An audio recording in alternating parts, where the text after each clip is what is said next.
Bonsoir, Bonsoir. Et bien-aimés dans le Seigneur, nous avons choisi une vie, c'est toute une vie. La vie en Jésus-Christ, c'est une vie. C'est un mode de vie qu'il faut vivre. Donc manger, dormir, se réveiller, penser Jésus.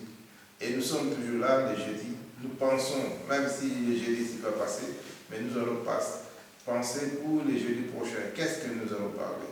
Et aujourd'hui, nous allons parler de quelque chose aussi très important, quelque chose que Dieu a mis à notre cœur. C'est un devoir que nous devons faire aussi. Aller partout, répandre sa parole, partout dans le monde entier. Faire de ce monde les disciples de Jésus-Christ. C'est ton devoir, c'est mon devoir, c'est notre devoir. Et nous allons parler des anges déchus. C'est pour ça, c'est un sujet très délicat. Vous qui nous suivez, il faut suivre ça attentivement. Mais avant tout, Dieu passe en premier. Nous allons invoquer notre Dieu par la prière avant de commencer. Éternel Dieu, tout-puissant, nous te bénissons, nous te sanctifions, Père. C'est toi, éternel Dieu, qui nous a aimés, qui nous a établis, Père très saint. Tu nous as donné encore cette puissance, Père très saint, de propager ta parole partout dans le monde entier. Voici les réseaux que nous avons choisis, c'est des réseaux sociaux pour faire des vidéos, Père, pour sauver aussi les âmes et surtout pour amener la connaissance, Père très saint, que toi-même, Père très saint, à l'aide de ton Esprit Saint, que tu puisses aider aussi les gens à comprendre cette parole. Sois béni, Dieu Tout-Puissant, nous te sanctifions. Sois notre alpha, sois notre oméga, du début jusqu'à la fin, c'est toi qui règnes. Règne à Maître Père Saint, nous allons parler de toi. Père, nous allons parler aussi des anges déchus, Père Saint-Seigneur. C'est un sujet que toi-même, tu vas nous inspirer pour que, Père, tout aille bien, Père Saint, selon ta volonté. C'est pour cela, Père, nous voulons te lever cette prière dans les noms précieux de notre Seigneur Jésus-Christ, notre Sauveur, notre Rédempteur. Amen. Amen. Oui, éternel, notre Dieu, notre Père, nous te louons et nous te rendons grâce. Béni sois-tu et gloire à toi. Ce soir, Seigneur, nous voulons nous mettre sous ton sang précieux, sachant, Seigneur, que l'ennemi n'aime pas quand on le dénonce. Or, aujourd'hui, Seigneur, nous allons parler de lui, de cet impie, de cette imitation, de cette abomination. C'est pourquoi, Seigneur, nous te demandons ton esprit et ta bénédiction, et que toute la gloire t'en revienne. Gloire au Père, gloire au Fils et gloire au Saint-Esprit. Amen. Amen. Oui, Père éternel, sois loué, sois béni, sois glorifié, mon Dieu. Merci de nous réunir ce soir chez Péniel pour cette étude biblique sur le thème des anges déchus. Voilà. Nous te remettons, Seigneur, cette étude au trône de ta grâce. Règne, Seigneur, de la bénir et chasse tout esprit rebelle et contraire afin que tu puisses régner en maître souverain dans nos vies et dans nos âmes. Donne à chacun, Seigneur, le discernement, la sagesse et l'intelligence, et entoure-nous, Seigneur, le sang précieux de l'agneau, Seigneur. Aide-nous, Seigneur, à comprendre ce que tu as préparé aujourd'hui, Seigneur, pour chacun, mais aussi, Seigneur, apprends-nous, Seigneur, à faire ta volonté dans toutes les circonstances de la vie qui se présentent à nous, car tu es tout pour nous, Seigneur. Tu es notre Dieu et notre Père, et un jour tu as fait de nous tes enfants. Interviens aussi, Seigneur, pour tout un chacun qui vont regarder cette vidéo. Donne-leur aussi de la sagesse, de l'intelligence et du discernement, afin qu'ils puissent, Seigneur, savoir, Seigneur, toute la vérité, Seigneur, sur ce thème, Seigneur.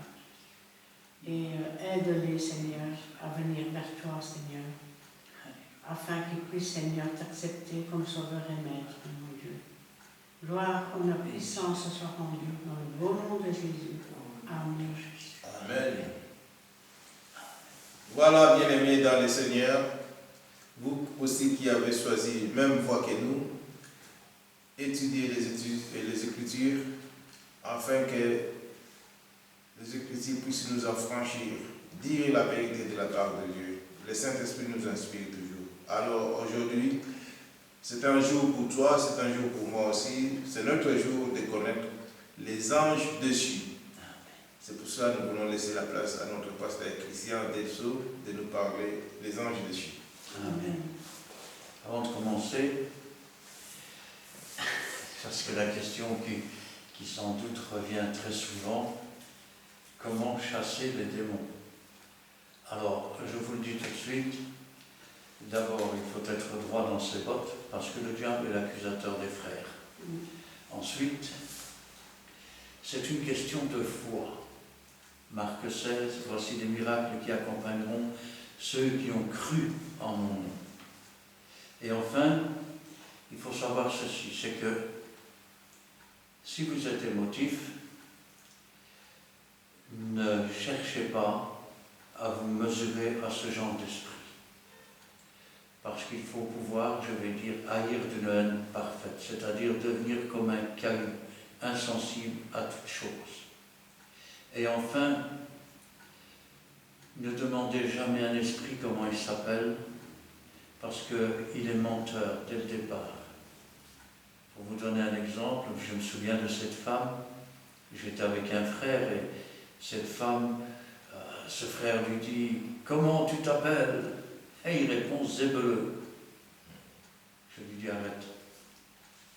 Il me dit « Ah », il commence « Au nom de Jésus, je t'ordonne Zébeleux, sort ». Or, si vous retournez le mot à l'envers, le diable était en train d'accuser cette femme. Il disait en fait « elle baise ».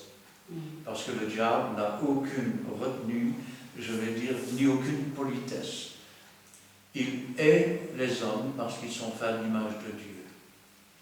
Et la désobéissance à la parole de Dieu, c'est l'ouverture à des démons.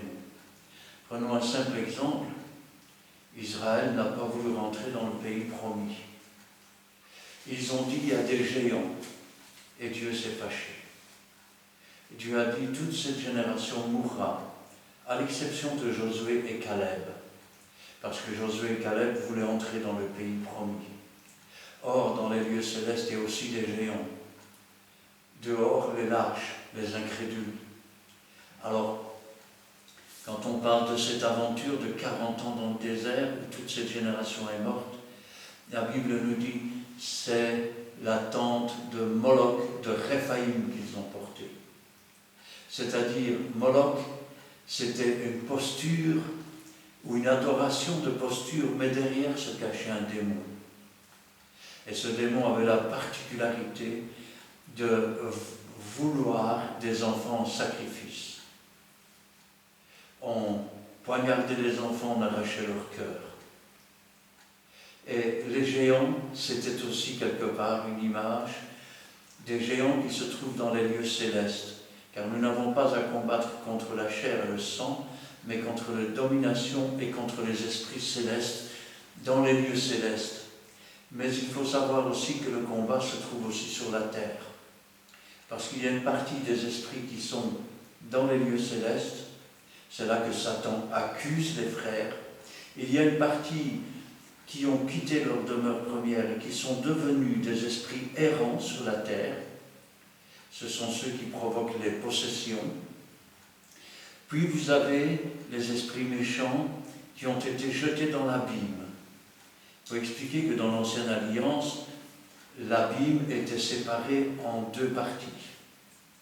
Et il y a une partie où descendaient ceux qui n'avaient pas cru en Dieu, qu'on appelle le séjour des morts, le Sheol.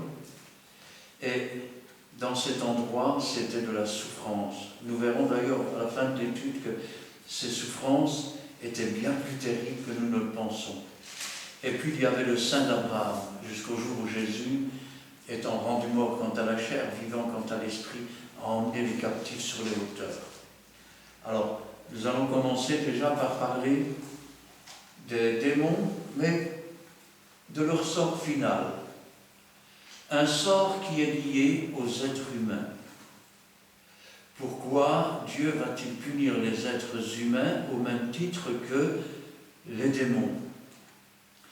rappelez-vous que Jésus est la lumière qui éclaire tout homme venant dans le monde. Et vous me direz, oui, mais attendez, parce que vous avez des pays, je vais dire comme en Amazonie, où il y a des régions où l'homme n'a jamais mis le pied. Vous entrez dans un village d'Amazonie et vous allez être reçus comme des rois. On va faire pour vous ce que vous voudriez bien que l'on fasse pour les autres. Et le village d'à côté, vous entrez, comme par hasard, ils font de la sorcellerie et vous allez terminer dans la marmite. Ça veut dire que ce n'est pas l'homme qui découvre Dieu ou l'homme qui apporte Dieu, c'est Dieu qui se laisse trouver. Et je me suis laissé trouver par ceux qui ne me cherchaient pas. Alors il est évident que quand on m'a refusé, mais il faut s'attendre à subir une punition. Et la punition sera égale quant aux hommes et aux démons. Qu'est-ce qu'un démon? Il faut remonter déjà beaucoup plus haut avant de commencer ce verset de châtiment. Il faut remonter après la création, je vais dire, du ciel, quand la terre n'était pas encore habitée, quand il n'y avait encore rien. Dieu avait créé des anges, des archanges, et parmi eux se trouvait un ange que l'on appelle astre brillant. Vous remarquez que astre brillant, Jésus, soleil de justice, il est l'imitateur. Et cet astre brillant, un jour, a voulu prendre la place de Dieu et devenir Dieu. Il entraînait pour cela un tiers des anges. Et c'est à ce moment-là qu'il y a eu une guerre dans le ciel et que le tiers des anges a été déchu. Qu'une partie s'est retrouvée dans l'abîme, qu'une autre partie s'est retrouvée errante, et qu'une autre partie, comme Satan, a été rétrogradée au grade d'animal. Et aujourd'hui, si Satan n'a pas été lâché sur la terre ou dans les abîmes, c'est parce que Dieu savait que s'il faisait cela, l'humanité n'avait plus aucune chance de subsister. Ce qui ressemble le plus à l'image de Dieu, c'est l'homme. Et le diable et ses démons ont une haine sans merci pour les êtres humains. Alors on va commencer maintenant, et on va commencer par le livre de Jude, au verset 4. Il n'y a qu'un seul chapitre dans le livre de Jude. Donc le sort des hommes et des démons. Car il s'est glissé parmi vous certains hommes dont la condamnation est écrite depuis longtemps, des impies qui changent la grâce de notre Dieu en dissolution, qui renient notre seul Maître et Seigneur Jésus-Christ. Je veux vous rappeler, à vous qui savez fort bien toutes ces choses, que le Seigneur, après avoir sauvé le peuple et l'avoir tiré du pays d'Égypte, fit ensuite périr les incrédules, qu'il a réservé pour le jugement du grand jour, enchaînés éternellement par les ténèbres, les anges qui n'ont pas gardé leur dignité, mais qui ont abandonné leur propre demeure. Alors, parlons d'abord de ces anges qui ont abandonné leur demeure. Ils sont devenus des esprits errants. Pour pouvoir subsister, pour pouvoir vivre, ce sont ces esprits qui, je vais dire, oppriment les êtres humains et possèdent parfois, ou prennent possession parfois de certains êtres humains. Alors on pourrait se dire, oui, mais vous prenez la folie pour des démons, mais rappelez-vous le Gadarénien. Jésus, qui lui avait toute autorité sur la terre, lui dit, quel est ton nom? Et il répond, Légion, car nous sommes plusieurs. Ça veut dire qu'ils étaient plusieurs milliers. Et on remarque que cet homme, je vais dire, avait toute l'attitude d'un fou. Et pourtant, quand Jésus s'est approché, il a dit, je sais qui tu es le Fils de Dieu. Car les démons connaissent Dieu, ils croient en Dieu, mais ils tremblent. Ils tremblent devant la colère de Dieu parce qu'ils l'ont déjà subie. Et ils diront, ces esprits qui se trouvaient dans cet homme, laisse-nous aller dans ce troupeau de pourceaux. Jésus le leur permit. S'il s'agissait simplement d'une crise de folie, pourquoi des milliers de porcs se sont-ils jetés dans la mer et se sont-ils noyés? Ils n'avaient aucune raison de se noyer, sauf s'il y avait bien à l'intérieur des esprits méchants. Que ces esprits méchants sont rentrés dans les porcs et qu'ils se sont jetés dans la mer pour faire croire qu'ils mouraient. Alors qu'une fois les cochons noyés, les esprits sont sortis et sont partis plus loin. Et on remarquera une autre chose, c'est qu'une fois délivré de ces esprits, cet homme est redevenu dans son bon sens, vêtu et tout ce qu'on peut imaginer. Alors, on a un autre exemple dans la Bible, c'est cet homme qui est pris d'un esprit sourd et muet.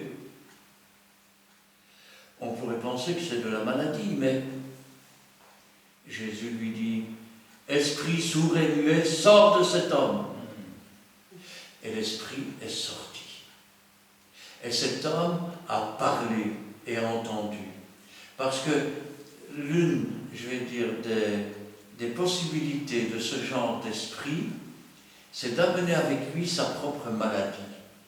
Il faut savoir ceci, c'est que quand ils se sont rebellés contre Dieu, ils sont devenus infirmes, pour beaucoup. C'est pour ça qu'il y a des esprits de folie. C'est pour ça qu'il y a des esprits sourds et muets. D'ailleurs, ce garçon qui était sourd et muet présentait aussi tous les symptômes, je vais dire, de quelqu'un qui a, comment on appelle ça, qui tombe par terre, qui devient raide, tantôt il se jette dans l'eau, tantôt il se jette dans le feu, de la crise d'épilepsie. Or, il n'était pas épileptique, parce que la crise d'épilepsie est une maladie. Alors, chrétiens, si vous voyez quelqu'un qui tombe dans une crise d'épilepsie, ne criez pas, c'est un possédé. Si vous n'avez pas de discernement, vous n'en savez rien, c'est peut-être tout simplement un malade. Alors, voyons quel est leur avenir à ces hommes et à ces démons. Car glissez parmi vous certains hommes dont la condamnation est écrite depuis longtemps. Des impies qui changent la grâce de notre Dieu en dissolution.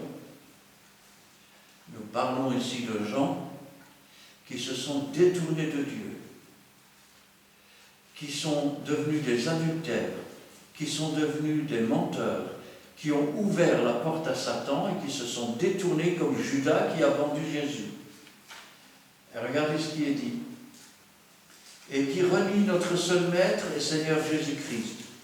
Je veux vous rappeler, à vous qui savez fort bien toutes ces choses, que le Seigneur, après avoir sauvé le peuple et l'avoir tiré du pays d'Égypte, fit ensuite périr les incrédules, qu'il a réservés pour le jugement du grand jour, enchaînés éternellement par les ténèbres, les anges qui n'ont pas gardé leur dignité, mais qui ont abandonné leur demeure première. Alors, nous pouvons aussi lire 2 Pierre, chapitre 2, du verset 1 à 4. Tu peux lire? Bien fort. Rejetant donc toute malice. Non. 2 Pierre, chapitre 2, et versets 1 à 4. Ah, c'est bien. 2 Pierre, oui. Pardon. Il y a eu parmi le peuple de faux prophètes, et il y aura de même parmi vous de faux docteurs, qui introduiront des sectes pernicieuses, et qui, rendant le maître qui les a rachetés, attireront sur eux une ruine soudaine. Plusieurs les suivront dans leur dissolution, et la voie de la vérité sera calomniée à cause d'eux. Par cupidité, ils trafiqueront de vous au moyen de paroles trompeuses. Eux que menace depuis longtemps la condamnation et dont la ruine ne sommeille point.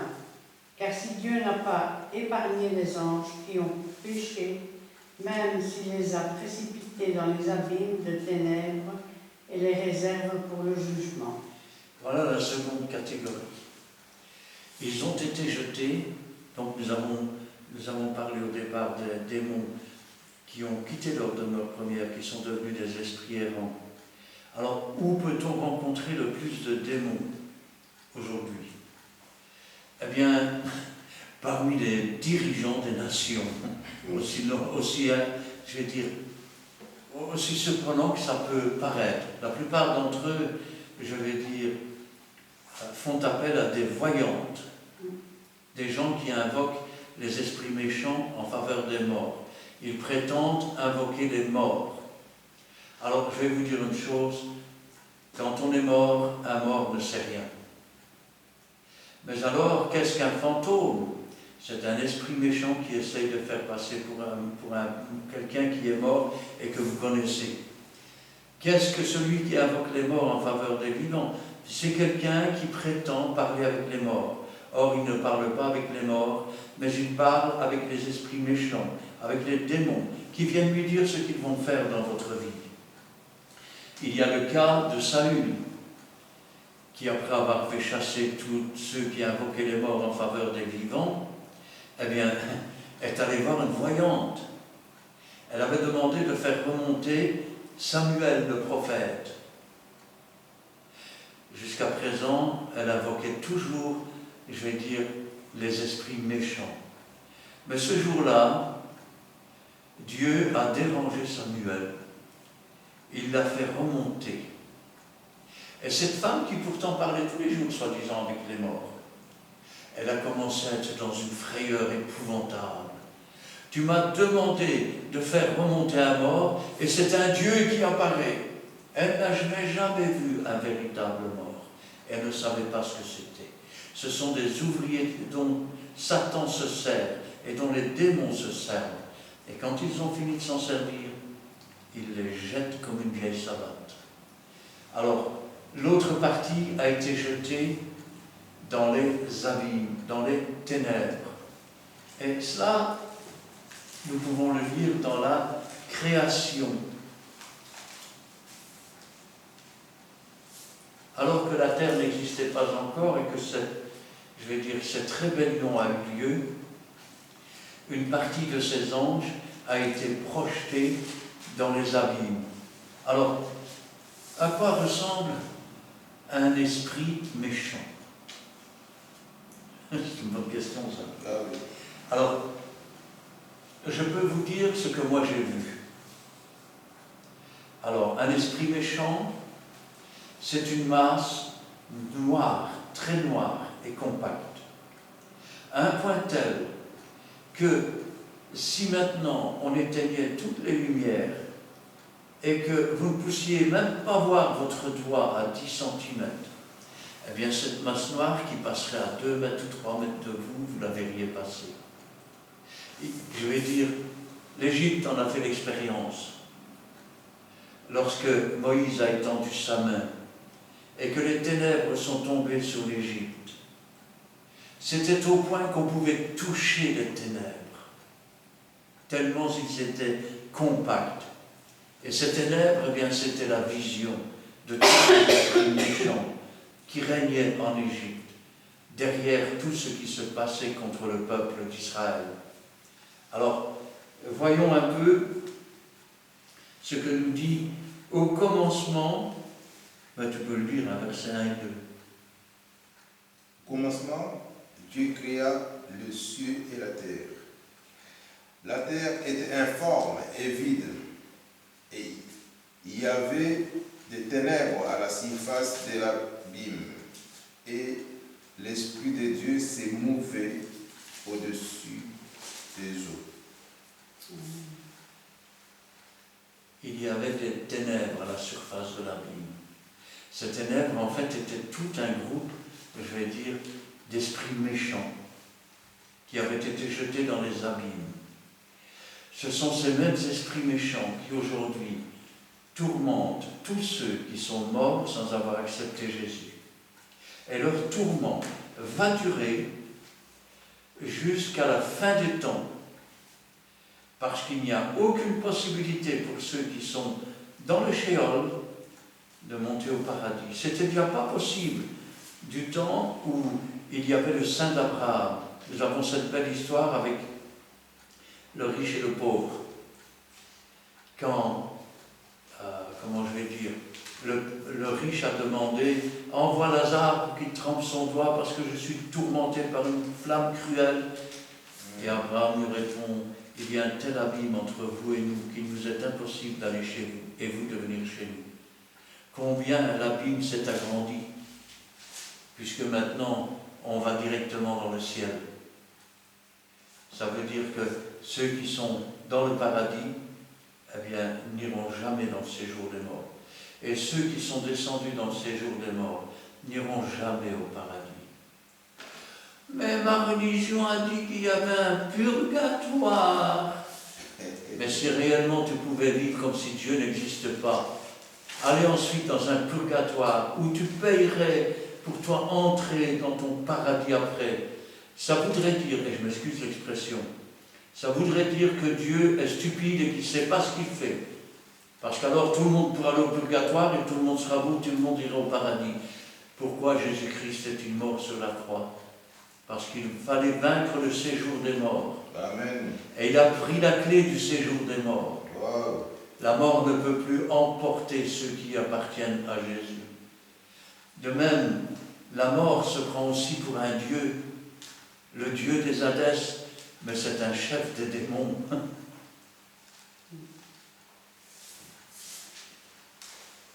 Dans Matthieu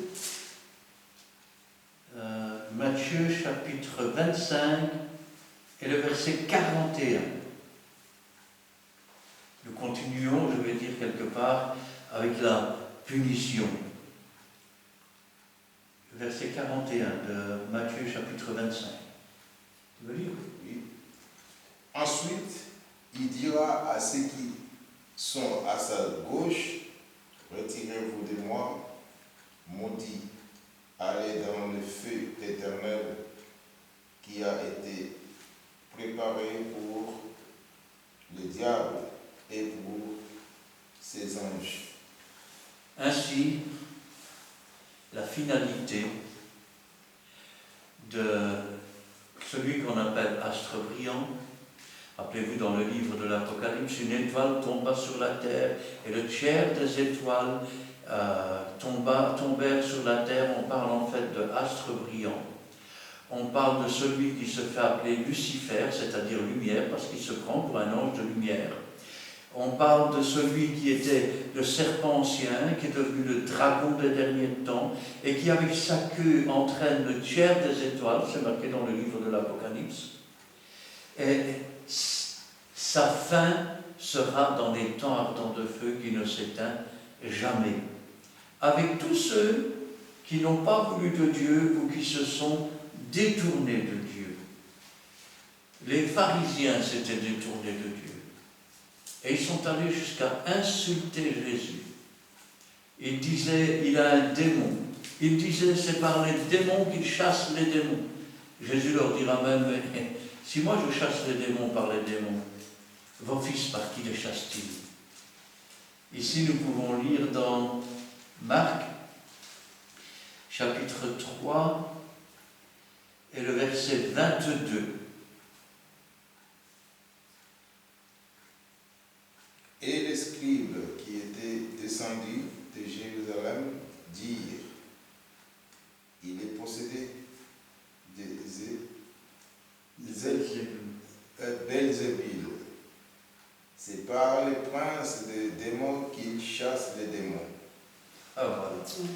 On l'appelle Belzébul. C'est quoi?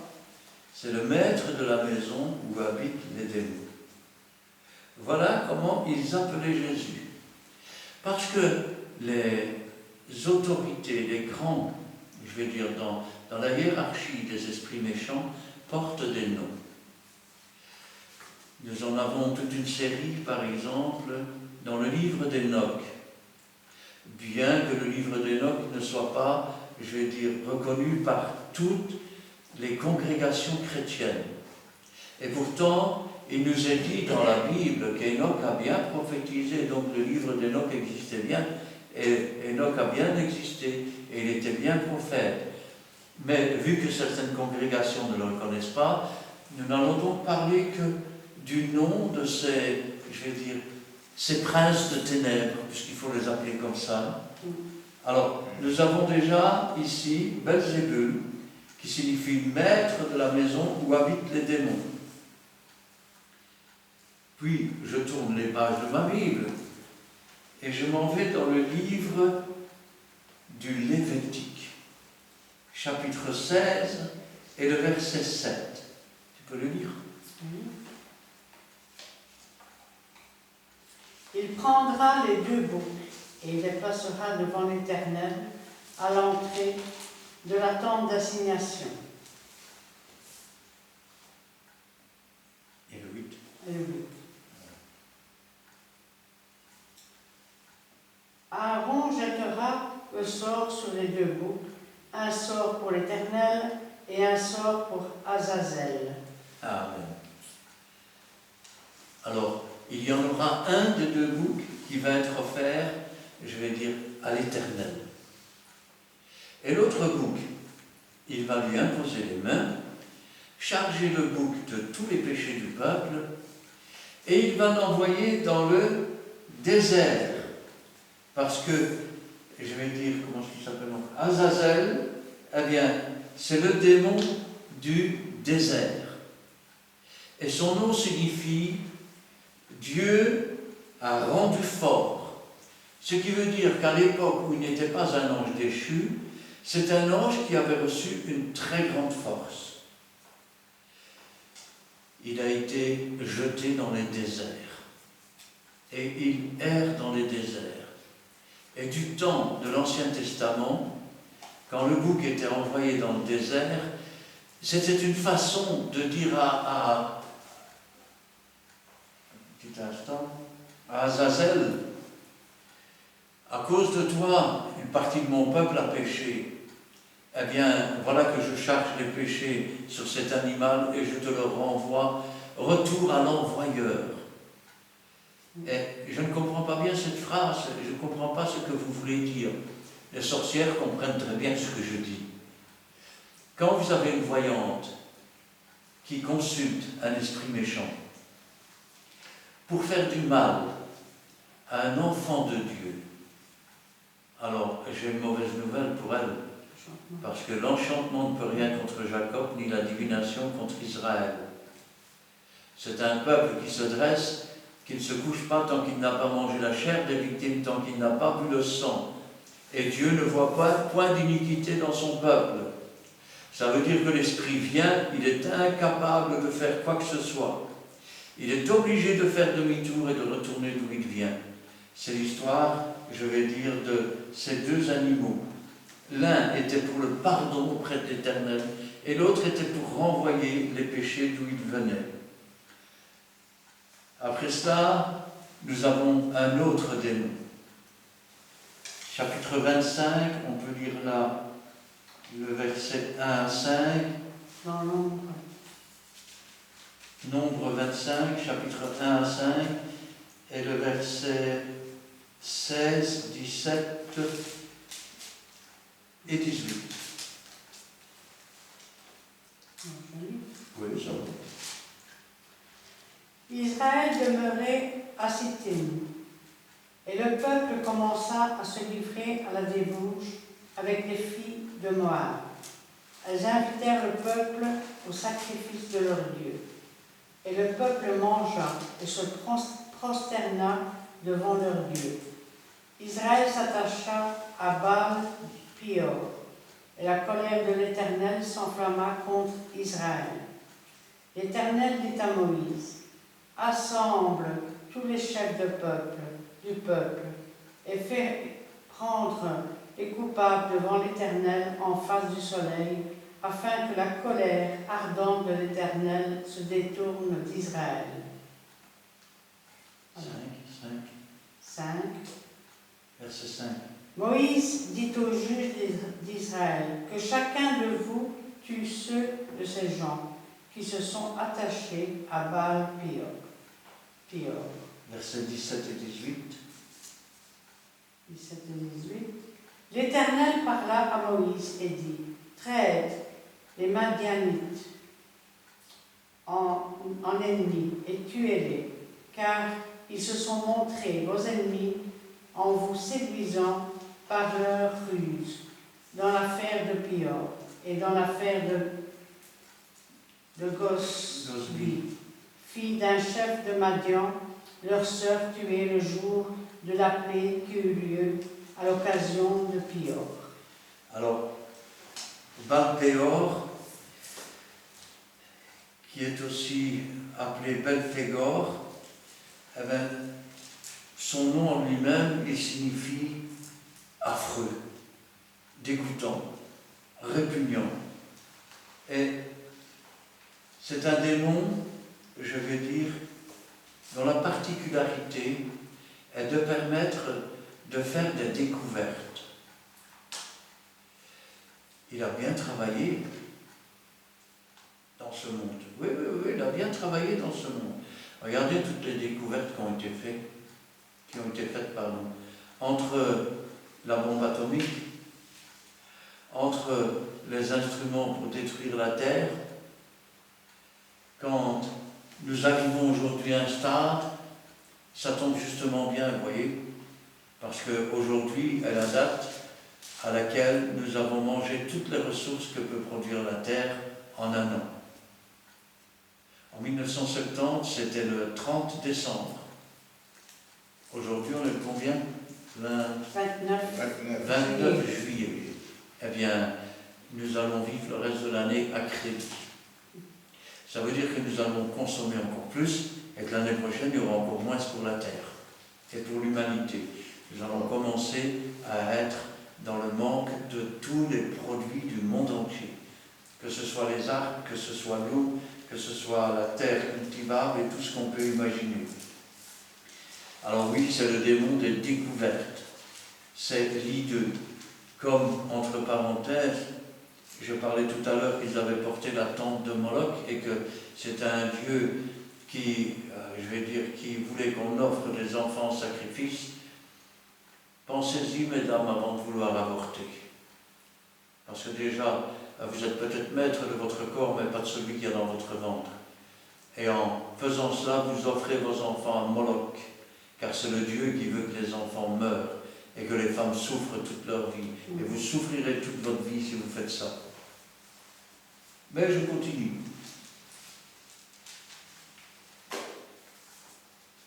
Et pour continuer, nous allons parler de Baal et d'Astarté.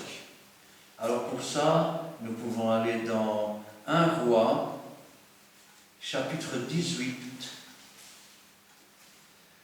On peut commencer par le verset... Non, on va d'abord commencer par le verset 19.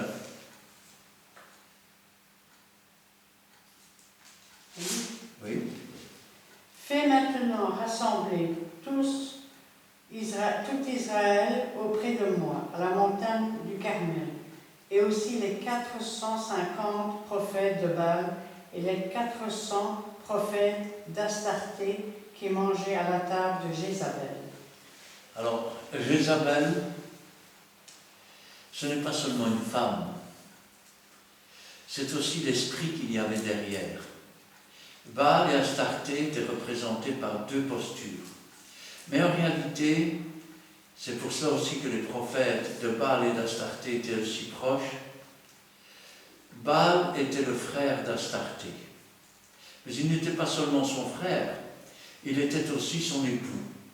Et Baal, eh bien, c'est le maître ou seigneur. C'est lui qui faisait venir la pluie et l'abondance dans le pays. Alors que sa sœur était une déesse, je vais dire, j'ai noté ici parce que j'ai une petite mémoire, une déesse qui apportait la fécondité et la guerre. Vous voulez dire que derrière ces deux postures se tenaient deux démons. C'est ce que je suis en train de dire. Ce qui m'étonne aujourd'hui, c'est que ce soit pour des postures comme Moloch, que ce soit pour des postures comme Astarté, que ce soit des postures pour Baal, chacun de ces objets recèle en arrière-plan des esprits méchants. Ce qui veut dire que si vous êtes dans une église où on vous dit de vous agenouiller devant un morceau de pierre qui ne peut pas marcher, qui a des yeux mais qui ne voit pas, qui a des mains mais qui ne bougent pas, et que s'il y a le feu dans votre maison, vous devez les prendre sur votre dos, alors n'acceptez pas. Parce que pour ça, si vous voulez, j'ai des vieux pieds de table à la maison, j'ai des morceaux de cailloux, je peux vous en donner, et ce sera tout à fait pareil. Parce que le jour où vous aurez le feu dans la maison, elles ne vous sauveront pas, c'est vous qui devrez les porter sur votre dos et sortir de votre maison. Mais derrière tout cela, se cachent des esprits méchants, des esprits mauvais. On vous a trompé, on vous a menti. Une posture n'a aucun pouvoir. Les idoles ne sont rien. Mais ce qui est quelque chose, ce sont les esprits qui se cachent derrière et qui veulent vous voir vous tourner vers des postures, vers des statues, vers des idoles, pour que vous ne vous tourniez pas vers Dieu. Un autre démon derrière lequel, ou plutôt une autre chose derrière laquelle le démon se cache, on en parle, on ne peut pas servir 2 maîtres à la fois. On ne peut pas servir Dieu et Mammon. Mammon, c'est la richesse. Mammon, c'est les trésors. Mammon, c'est l'or. Vous croyez que c'est par hasard qu'il y a des gens qui ont attrapé la folie de l'or? Vous croyez que c'est par hasard qu'il y a des gens qui veulent toujours plus d'argent? Alors, quand on parle ici de Jézabel, Jézabel qui adorait ses dieux, qui en fait, ils se faisaient passer pour des dieux, mais c'était des anges déchus. Et elle était en communion avec eux. Pourtant, regardez, quand Élie a été envoyé, les prophètes de Baal et d'Astarté, pendant toute une matinée, ont commencé à sauter, à crier, à danser. Et Élie se moquait d'eux. Peut-être il est parti à la toilette. C'est pour ça qu'il ne vous entend pas. L'après-midi, car ça faisait partie du culte de ces démons, ils ont commencé à se faire des incisions. Et vous me dites, ça n'existe plus, de se faire des incisions comme ça et d'invoquer des idoles. Ah, vous croyez cela? Et quand vous marchez à 4 pattes avec un fouet, vous vous frappez, c'est ma faute, c'est ma grande faute. De qui vous croyez-vous? C'est le démon de Baal et d'Astarté qui se trouve derrière. Je ne sais pas vous le dire, c'est pas n'importe qui. Alors, cet esprit, eh bien, il hantait. Je veux dire, cet esprit, il possédait Jézabel. Au point que si vous lisez le verset 4 du chapitre 18 de 1 Roi, qu'est-ce qui est marqué? Et alors, Jézabel examinant les prophètes... Non, exterminant. Exterminant, oui. Et alors, Jézabel exterminant les prophètes de l'Éternel. Cet esprit en elle a provoqué qu'elle a commencé à avoir une haine complète et une envie de destruction, au point qu'elle fit tuer tous les prophètes de l'Éternel. Ou du moins, elle pensait les avoir tous tués. Au point qu'Élie lui-même, à un moment donné, dira « Je suis resté moi tout seul pour te servir. » Et Jézabel va nous tuer. Et Dieu lui dira qu'il y en avait qui n'avaient pas fléchi les genoux. Et vous me direz, mais ces démons-là, c'est pour dans le temps. Alors, maintenant, on va aller dans le livre de l'Apocalypse.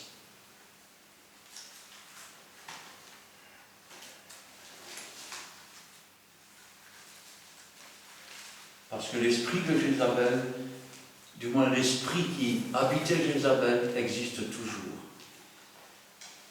Rappelez-vous ce que l'apôtre Paul avait dit. Et dans beaucoup d'églises, on vous dira « Ouais, mais c'est un macho.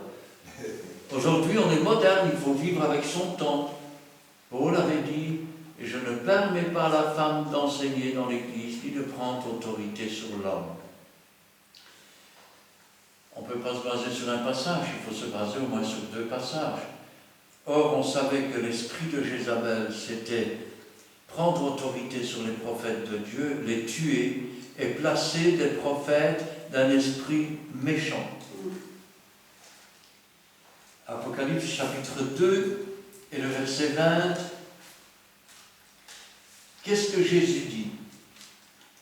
Parce qu'au verset 18, écrit à l'ange de l'église de Thyatire, voici ce que dit le Fils de Dieu. Et verset 20, qu'est-ce qu'il dit? Mais ce que j'ai contre toi, c'est que tu laisses la femme Jézabel, qui se dit prophétesse, enseigner et séduire mes serviteurs pour qu'ils se livrent à l'impudicité et qu'ils mangent les viandes sacrifiées aux idoles. Et voilà. L'esprit de Jézabel. Elle se prend pour une prophétesse. Elle veut enseigner, alors que Dieu ne l'a pas permis à la femme. Vous pouvez remarquer que dans l'Ancien Testament, il n'y a jamais eu que des prêtres. Jésus lui-même était souverain sacrificateur. Vous remarquerez que ses disciples, ceux qu'il a envoyés, étaient tous des hommes. Et jamais, vous entendez, jamais une femme n'a été prédicateur dans l'Église de Dieu, ni dans l'Ancien Testament, ni dans le Nouveau Testament. Et vous me direz, Déborah était juge. Il y a eu des femmes médecins, il y a eu des femmes soldats, il y a eu des femmes qui étaient juges. Toutes les professions sont ouvertes pour les femmes, mais il y a un domaine dans lequel elles ne peuvent pas, parce qu'elles ont un autre rôle aussi. C'est être pasteur. C'est interdit. Interdit par l'apôtre Paul, interdit par le Seigneur. Ce que j'ai contre toi, c'est que tu laisses la femme Jézabel. Elle se dit prophétesse, elle ne l'est pas. Enseigner. Et par quelle puissance, par quel esprit enseigne-t-elle? Par un esprit, qui le sait? De séduction. Un esprit de séduction. C'est pour ça qu'il y a de l'impudicité. Eh oui. Maintenant, on va voir un petit peu le châtiment. Mais le châtiment détaillé des esprits méchants. Alors,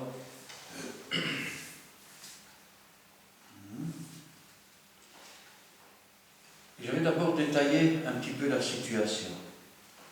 D'abord, les temps difficiles arrivent sur la terre et nous entrons dedans. Ce n'est que le début, je vous le dis. Ça veut dire que ça va aller vraiment très mal. Pendant ce temps, eh bien, celui qui ne portera pas la marque de la bête sur sa main, sur son front, ne pourra ni acheter ni vendre. Ça ne vous rappelle rien? J'ai entendu le gouvernement qui disait que bientôt, on allait interpeller les pasteurs pour qu'ils incitent à mettre un vaccin. Êtes-vous au courant qu'il y a des gens qui meurent de crise cardiaque avec ce vaccin, que les jeunes attrapent des problèmes cardiaques? J'ai vu une mère qui a reçu un SMS de l'école qui lui disait que si au mois de septembre, son enfant de 13 ans n'était pas vacciné, qu'il n'aurait plus accès à l'école. Le vaccin n'est pas obligatoire, je le rappelle. Mais ça ressemble à une préparation de la population. Si tu n'es pas vacciné, tu ne pourras plus aller là, tu ne pourras pas faire ça. Eh bien, je vais vous dire, je m'en moque. Parce que je refuse de me faire injecter n'importe quoi. Je refuse d'être un mouton de panurge. Et je refuse une autorité qui impose les choses. On a pris les vieux comme cobayes. Et maintenant, on va peut-être en payer les conséquences d'ici 1 an ou 2. Parce qu'on ne connaît pas les conséquences à long terme. On commence seulement à entrevoir, et notamment en Israël, les nouveaux rapports. Comme quoi, tous ceux qui ont été vaccinés entre 14 et 17 ans, il y en a plusieurs milliers qui ont des problèmes cardiaques. et qui, à 40 ans, devront commencer à se faire soigner, voir un cardiologue. Il y a des gens qui sont morts de thrombose.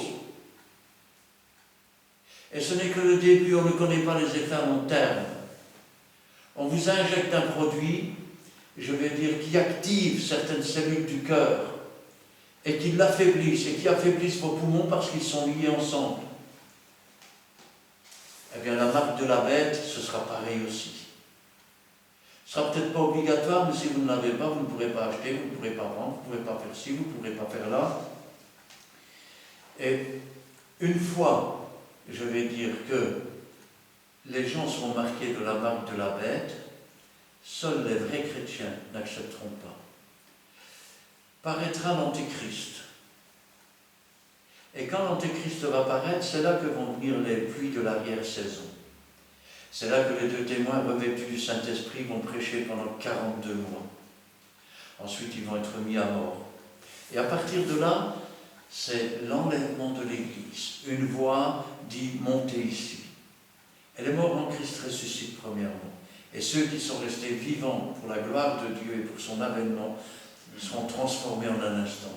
Et nous partirons tous à la rencontre du Seigneur. Une fois que nous serons dans le ciel, il y aura les noces de l'agneau. Et rappelez-vous cette parabole.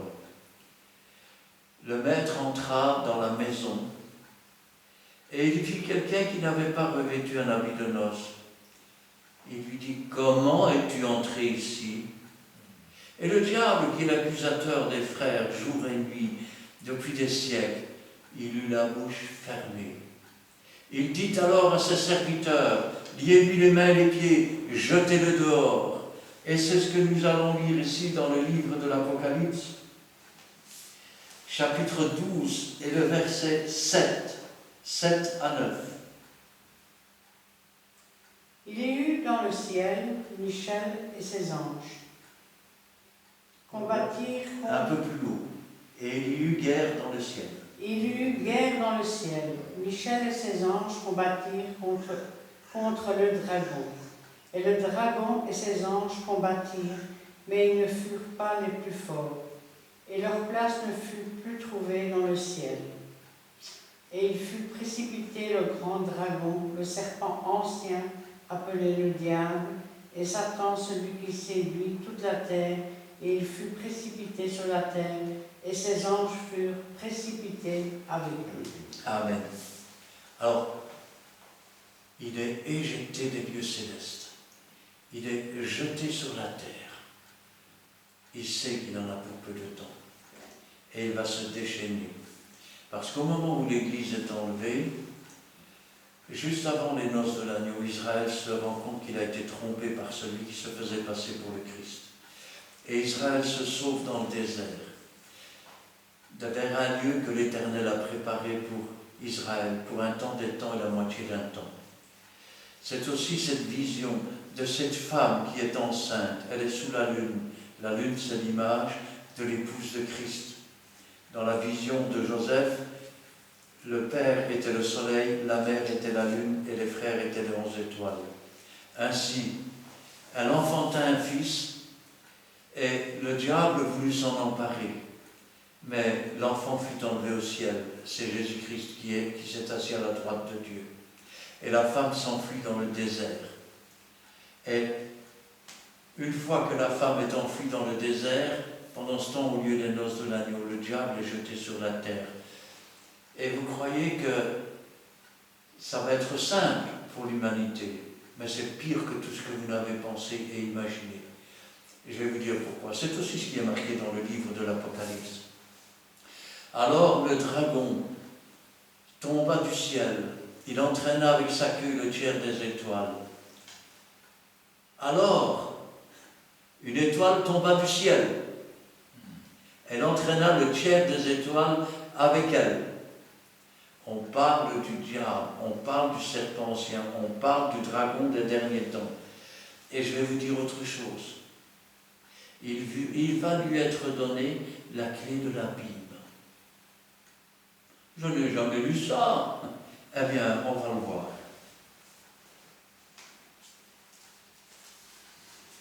On va le voir dans Apocalypse, chapitre 9, et les 6 premiers versets. Allez, je vais lire pour une fois. Le 5e sonna de la trompette, et je vis une étoile, astre brillant. C'est comme ça qu'il se fait appeler, Lucifer. Je vis une étoile qui était tombée du ciel sur la terre. La clé du puits de l'abîme lui fut donnée. Et elle ouvrit le puits de l'abîme. Et il monta du puits une fumée, comme la fumée d'une grande fournaise. Et le soleil et l'air furent obscurcis par la fumée du puits. Et de la fumée, et là je vais traduire, de cette fumée va sortir les démons, ceux qui tourmentaient ceux qui étaient dans le séjour des morts. Vous pensiez qu'ils étaient simplement tourmentés par des êtres qui étaient laids, ainsi de suite, mais c'est pire que ça, pire que tout ce que vous pouvez imaginer. Et ces démons vont sortir du séjour des morts. Et eux qui tourmentaient les morts, qui n'avaient pas accepté Jésus, vont se répandre sur toute la terre, sur ceux qui n'ont pas accepté Jésus, et sur ceux qui ne sont pas du peuple d'Israël. De la fumée sortirent des sauterelles. Ils se répandront comme un troupeau de sauterelles. Ils dévorent tout, ils ne laissent rien sur place. Qui se répandirent sur la terre, et il leur fut donné un pouvoir, comme le pouvoir qu'ont les scorpions de la terre. Rappelez-vous ce que disait Jésus, vous marcherez sur les scorpions et les serpents. Il leur fut dit de ne point faire de mal à l'herbe de la terre, ni à aucune verdure, ni à aucun arbre, mais seulement aux hommes qui n'avaient pas le sceau de Dieu sur le front. Il leur fut donné non de les tuer, mais de les tourmenter pendant 5 mois. Et le tourment qu'elle causait était comme le tourment que cause le scorpion. Quand il pique un homme, vous marcherez sur les serpents et sur les scorpions. En ce jour-là, les hommes chercheront la mort. Ils ne la trouveront pas. Ils désireront mourir, mais la mort fuira loin d'eux. Voilà ce qu'endurent tous les jours par les démons, les âmes qui sont descendues dans le séjour des morts. La douleur est atroce, elle est intense, elle est inexplicable. Et le monde entier va la vivre. Parce que le diable est descendu, il a la clé de l'abîme. Et il sait qu'il en a pour peu de temps. Il va libérer tous les démons de sur la terre. Et la douleur et la souffrance sera telle qu'en se levant au matin, les gens auront envie de mourir. Et ils ne pourront pas mourir, la mort fuira loin d'eux.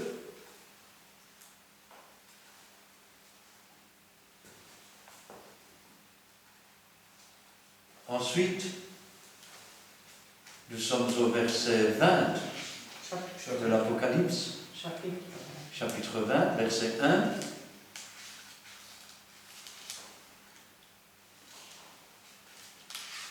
Jésus va revenir. Il va poser son pied sur le mont des Oliviers. Toutes les nations se seront dirigées pour détruire le reste d'Israël. Mais Jésus va combattre tout seul.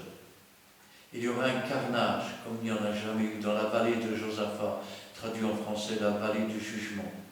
Et les 12 000 de chaque tribu d'Israël passeront dans la vallée de l'Éternel, sur le mont des Oliviers, là où se trouvait le pressoir, là où se trouvait le mont Golgotha, là où tout a commencé, avec David qui a planté la tête de Goliath, et là où tout terminera. Verset 20, il dit, chapitre 1, 20, verset 1, « Puis je vis descendre du ciel un ange qui avait la clé de l'abîme et une grande chaîne dans sa main. Il saisit le dragon, le serpent ancien qui est le diable et Satan, et il le lia pour 1000 ans. Il le jeta dans l'abîme, ferma et scella l'entrée au-dessus de lui, afin qu'il ne séduisît plus les nations, jusqu'à ce que les 1000 ans fussent accomplis. Après cela, il faut qu'il soit délié pour un peu de temps. Après les noces de l'agneau, il est jeté sur la terre. Il sait qu'il en a peu de temps. En plus, il a la clé de l'abîme. Il va ouvrir l'abîme. Les démons vont sortir de l'abîme, tourmenter les hommes au point qu'ils voudront mourir et ne le pourront pas. Pendant tout ce temps, Israël est protégé dans le désert, dans un lieu que Dieu a préparé.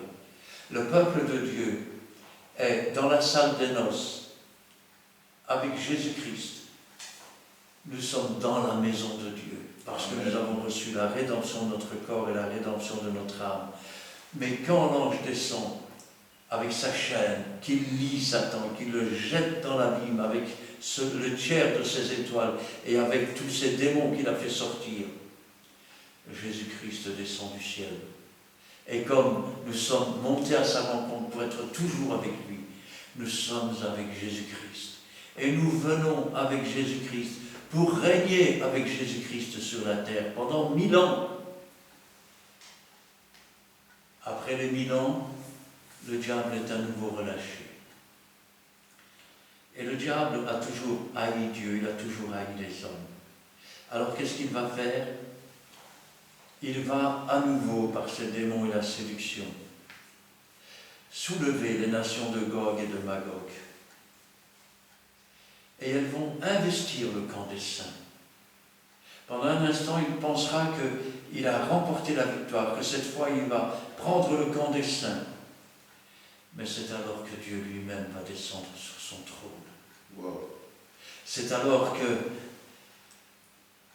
la seconde résurrection aura lieu, la résurrection des impies. C'est alors que tous ceux qui ne sont pas inscrits dans le livre de vie de l'agneau, et le diable et ses démons seront jetés dans les temps ardents de feu, pour les temps et pour l'éternité. C'est ce qui est marqué dans le verset 7 du même chapitre jusqu'au fin du verset 10. Qui va lire? Oui. Quand les 1000 ans seront accomplis, Satan sera relâché de sa prison, et il sortira pour séduire les nations qui sont aux 4 coins de la terre, Gog et Magog, afin de les rassembler pour la guerre. Leur nombre est comme le sable de la mer, et ils montèrent sur la surface de la terre, et ils investirent le camp des saints et la ville bien-aimée. Mais un feu venant de Dieu descendit du ciel et les dévora. Et le diable qui les séduisait fut jeté dans les temps du feu et de soufre, où sont la bête et de faux prophètes, et ils seront tourmentés jour et nuit au siècle des siècles. Ça, c'est quand le Seigneur, Dieu Tout-Puissant, arrive. C'est ce qu'on peut dire, verset 11, jusqu'au verset 15. Oui, tu peux, après Edo pourra lire chapitre 21, les 5 premiers versets. Alors, verset 11. Puis je vis un grand trône blanc, et celui qui était assis dessus. La terre et le ciel s'enfuirent devant sa face, et il ne fut plus trouvé de place pour eux. Et je vis les morts, les grands et les petits, qui se tenaient devant Dieu. Des livres furent ouverts, et un autre livre fut ouvert, celui qui est le livre de vie. Et les morts furent jugés selon leurs œuvres, d'après ce qui était écrit dans le livre. La mer rendit les morts qui étaient en elle. La mort et le séjour des morts rendirent les morts qui étaient en eux. Et chacun fut jugé selon ses œuvres. Et la mort et le séjour des morts furent jetés dans les temps de feu. C'est la seconde mort. Quiconque ne fut pas trouvé écrit dans le livre de vie fut jeté dans les temps de feu. On pourrait croire que c'est la fin, qu'il n'y a plus rien. Mais Jésus avait dit, je m'en vais vous préparer une place. Car il y a plusieurs demeures dans la maison de mon Père. Si cela n'était pas, je ne vous l'aurais pas dit. Lorsque je vous aurai préparé une place, je reviendrai, je vous prendrai avec moi. Parce que là où je suis, je veux que vous y soyez. Car Dieu va faire une nouvelle terre. À toi, Edo. 21, les 5 premiers versets. Voilà. Apocalypse 21, chapitre 21, premier verset. Puis je vis un nouveau ciel et Plus fort. Puis je vis un nouveau ciel et une nouvelle terre, car le premier ciel et la première terre avaient disparu et la mer n'était plus. Et je vis descendre du ciel, d'auprès de Dieu, la ville sainte, la nouvelle Jérusalem, préparée comme une épouse qui s'est préparée comme une épouse qui s'est parée pour son époux. Et j'ai entendu du trône une forte voix qui disait: voici le tabernacle de Dieu avec les hommes, il habitera avec eux et ils seront son peuple et Dieu lui-même sera avec eux. Il essuiera toute larme de leurs yeux et la mort ne sera plus et il n'y aura plus ni deuil, ni cri, ni douleur, car les premières choses ont disparu. Et celui qui était assis sur le trône dit: voici, j'ai fait toutes choses nouvelles. Et il dit: écris, car ces paroles sont certaines et véritables. Amen. Dieu va faire une nouvelle terre, de nouveaux cieux. Il n'y aura plus de mort, il n'y aura plus de souffrance, il n'y aura plus de douleur, il n'y aura plus de deuil. Il n'y aura même plus de soleil, car Jésus-Christ sera le flambeau de la cité. Dans cette cité, chaque porte est une perle d'une seule pièce. Les rues sont pavées d'or. Et quand je pense à ça, je me dis: Seigneur, imaginez que l'enlèvement de l'Église ait lieu dans 8 jours ou dans 15 jours. Ou que le fil de votre vie soit coupé. Une fois que vous seriez dans ce séjour tourmenté jour et nuit, vous ne pourriez plus en sortir. C'est pour ça que Dieu a dit: cherchez l'Éternel pendant qu'il se trouve, invoquez-le tandis qu'il est prêt, que le méchant abandonne sa voie, qu'il retourne à l'Éternel, à notre Dieu, qu'il ne se lasse pas de pardonner. Dieu te propose une vie, je vais dire, de félicité. Il est vrai que une fois que tu seras sorti du monde, il te faudra faire face à la colère d'un ennemi. Cet ennemi, ce sont les princes des ténèbres, ce sont les démons, contre lesquels tu devras combattre dans les lieux célestes, contre lesquels tu devras te défendre. C'est comme un oiseau qui vole au-dessus de ta tête, tu ne peux pas l'empêcher, mais tu devras l'empêcher de faire son nid sur ta tête. Parce que si tu te laisses aller comme certains serviteurs se sont laissés aller, tous les fléaux dont a parlé ce livre,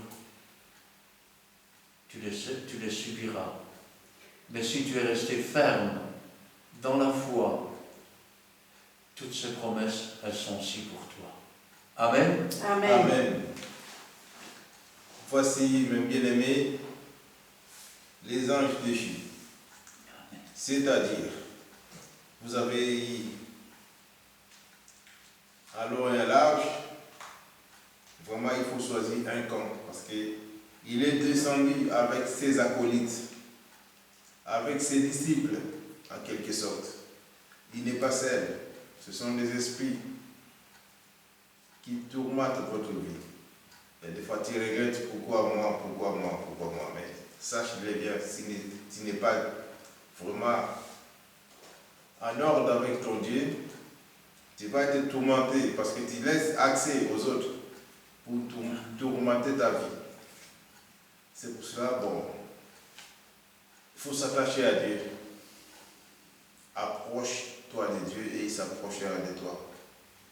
Et nous sommes là chaque jeudi de 19 à 21h. Donc voici, nous sommes arrivés à la fin, mais nous avons commencé par une prière, nous allons terminer aussi par la prière. Donc, Dieu voulant, à jeudi prochain, ici c'est Péniel, nous sommes sur la rue Paul Janson, numéro 55, à Montigny-600. Le code postal c'est 6061. Et nous sommes en Belgique pour les gens qui nous regardent à l'étranger. Et des fois, ils vont se demander Montigny-600, c'est où? Nous sommes en Belgique, bien à Charleroi. C'est la ville de Charleroi qui nous reçoit. Donc, dans les Hainaut. Et voici, nous sommes là pour faire le devoir de notre Dieu. Il nous a dit, c'est un devoir que tout le monde peut, qui a pris les engagements. C'est comme les étudiants qui prennent les engagements d'être à l'école. Ils ont des devoirs. Et nous aussi, nous avons notre devoir envers notre Dieu, c'est de répandre sa parole partout dans le monde entier. Et nous sommes arrivés à la fin, à moins que le pasteur a quelque chose à ajouter. Je dirais simplement que vous avez un choix à faire. Le diable ne vous a jamais aimé, il ne vous aimera jamais. Son but est de vous détruire. Son but est de détruire vos couples, détruire votre famille, détruire votre situation. S'il pouvait vous voir en train de ramper, de souffrir et de désirer la mort, il le ferait tout de suite. Vous avez un Dieu, et ce Dieu, il vous aime d'un amour éternel. Il a donné ce qu'il avait de plus cher pour chacun d'entre vous. Passez pas à côté de l'occasion.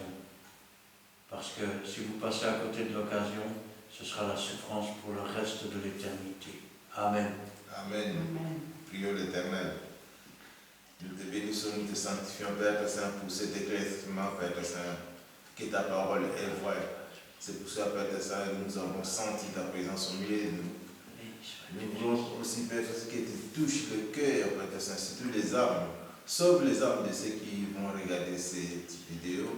Nous voulons que Père Saint, qu'ils comprennent aussi, Père Saint, ainsi dit l'Éternel. Nous voulons, Père Saint, que tu puisses, à l'aide de ton Esprit Saint, que tu puisses, Père Saint, fortifier, Père Saint, encore les âmes, Père Saint, Seigneur, qui vont regarder cette vidéo. Nous te bénissons, nous te sanctifions, Père Saint, parce que tu es toujours avec nous jusqu'à la fin du temps. C'est pour cela, Père Saint. Bénis aussi, Père Saint, notre chemin de retour. Nous voulons, Père Saint, que la prochaine fois, Père Saint, les jeudis qui vient, Père Saint, que tu puisses encore nous révéler des choses cachées dans ta parole, qui est vraie. Oh, Père Saint, bénis aussi, Père Saint, chaque famille, Père Saint, qui va regarder cette vidéo, afin qu'ils comprennent, Père Saint, Seigneur, ta parole. Merci, Père Saint, pour la force de cette étude biblique, Père Saint, que tu nous donnes, Père Saint, chaque jeudi. Nous te bénissons, nous te sanctifions. Dans le nom précieux de notre Seigneur Jésus-Christ, notre Seigneur et Sauveur. Amen. Amen. Oui, Seigneur, nous te louons, nous te rendons grâce.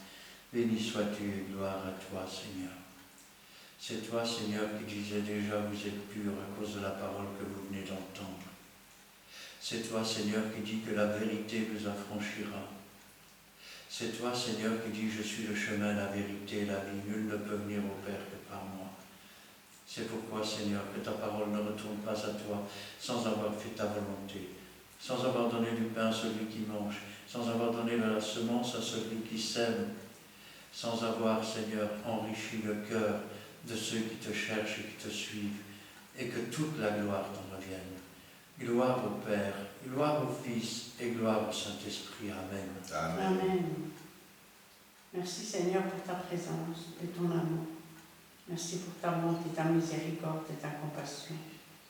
Merci car encore aujourd'hui, tu as dirigé, Seigneur, cette étude biblique sous ton Saint-Eugène et que la puissance de ton Saint-Esprit s'est manifestée, nous a conduits dans toute la vérité. Car à travers ces passages bibliques cités, tu nous montres, Seigneur, la vraie signification, Seigneur, du thème d'aujourd'hui, les anges déchus. Tu nous mets, Seigneur,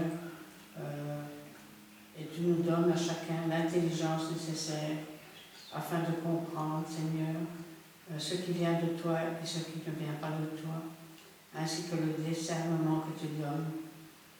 Et merci Seigneur pour cela, car tu sais Seigneur ce dont nous avons besoin, et nous voulons Seigneur d'être agréables Seigneur, en suivant Seigneur la route que tu as tracée pour chacun de nous, en nous laissant guider par toi, ô Dieu Tout-Puissant, par toi Jésus-Christ, par toi Saint-Esprit. Manifeste-toi aussi Seigneur pour tout un chacun qui vont regarder cette vidéo à travers Internet, YouTube. Parle à tous ces cœurs Seigneur, qui te cherchent, qui se posent des questions sans réponse, mais toi Seigneur, tu peux atteindre la porte de leur cœur en les dirigeant Seigneur sur le droit chemin